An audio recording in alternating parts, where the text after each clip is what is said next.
Hi viewers, welcome to my channel Avani's world. గురుర్ బ్రహ్మ గురుర్ విష్ణు గురుర్దేవో మహేశ్వర గురు సాక్షాత్ పరబ్రహ్మ తస్మై శ్రీ గురవే నమః. మాతృదేవో భవ పితృదేవో భవ ఆచార్య దేవో భవ. శ్రీమాత్రే నమః. శ్రీ విశ్వావసు నామ సంవత్సరం దక్షిణాయనం శరదృతువు ఆశ్వయుజ మాసం శుక్లపక్షం. ఈరోజు నవరాత్రుల్లో 6వ రోజు. ఈరోజు కాత్యాయని దేవి అవతారంలో మనం అమ్మవారిని పూజిస్తున్నాము. ఈ అమ్మవారిని కాత్యాయని దేవిని మనం పూజిస్తే వివాహం లేని వారికి వివాహం, అలాగే భార్యాభర్తల సఖ్యత అనేది ఉంటుంది అండి. అలాగే ముఖంలో తేజస్సు, కాంతి, సౌందర్యం పెరుగుతుంది. సౌందర్యవంతమైన సంతానం కూడా కలుగుతుంది. ఈరోజు మనం అమ్మవారిని 3 శక్తులుగా పూజిస్తున్నాము. కాత్యాయని దేవి, నందిని దేవి, మహిషాసుర మర్దిని.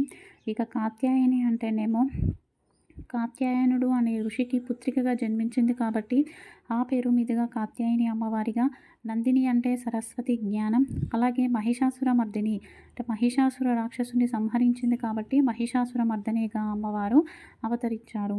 ఇక ఈరోజు నామం ఓం దేవి కాత్యాయని అయి నమః. ఓం దేవి కాత్యాయని అయి నమః. ఓం దేవి కాత్యాయని అయి నమః.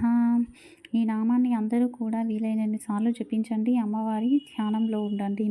ఇక ఈరోజు నవార్ణ మంత్రాన్ని కూడా జపించండి. ఓం ఐం హ్రీం క్లీం చాముండాయై నమః.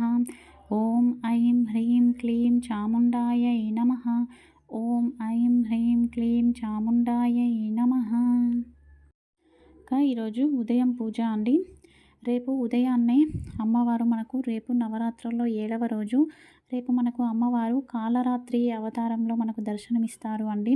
అమ్మవారు రేపు కల్పవృక్షంలో కొలువై ఉంటారు. కల్పవృక్షం అంటే కొబ్బరి చెట్టు, ఈత చెట్టు, వీటిల్లో అమ్మవారి వాసస్థానం ఉంటుంది. రేపు ఎవరైతే కొబ్బరి చెట్టుకు కానీ ఈత చెట్టుకు కానీ నీరు పోసి ప్రదక్షిణ చేస్తారో వారు సాక్షాత్తు అమ్మవారికి పాదపూజ చేసి ప్రదక్షిణ చేసినంత పుణ్యఫలం లభిస్తుంది. ఇక రేపు నామబలం బలం వచ్చేసి ఓం దేవి కాలరాత్రి అయి నమః. ఓం దేవి కాలరాత్రి అయి నమః అనే నామాన్ని జపించండి. దీనితో పాటుగా నవార్ణ మంత్రాన్ని కూడా జపించండి. అదేవిధంగా రేపు అమ్మవారికి బెల్లం పాయసంతో నైవేద్యం సమర్పించాలి. మొగలి పువ్వులతో పూజించాలి. ఇలా చేయడం వలన మనకి ఈ సంవత్సరం మొత్తము అసలు శత్రువుల బాధలే ఉండవు అండి. అలాగే రేపు ధరించాల్సిన వస్త్రాలు ఆరెంజ్ కలర్ దుస్తులు ధరించాలి అండి. ఇక ఈరోజు సాయంత్రం పాటించవలసిన యోగక్షేమం. ఈరోజు సాయంత్రం శనైశ్చరుడికి తైలాభిషేకం చేసి నవగ్రహ ప్రదక్షిణ చేయడం వలన శని దోషాలు తొలగిపోతాయి.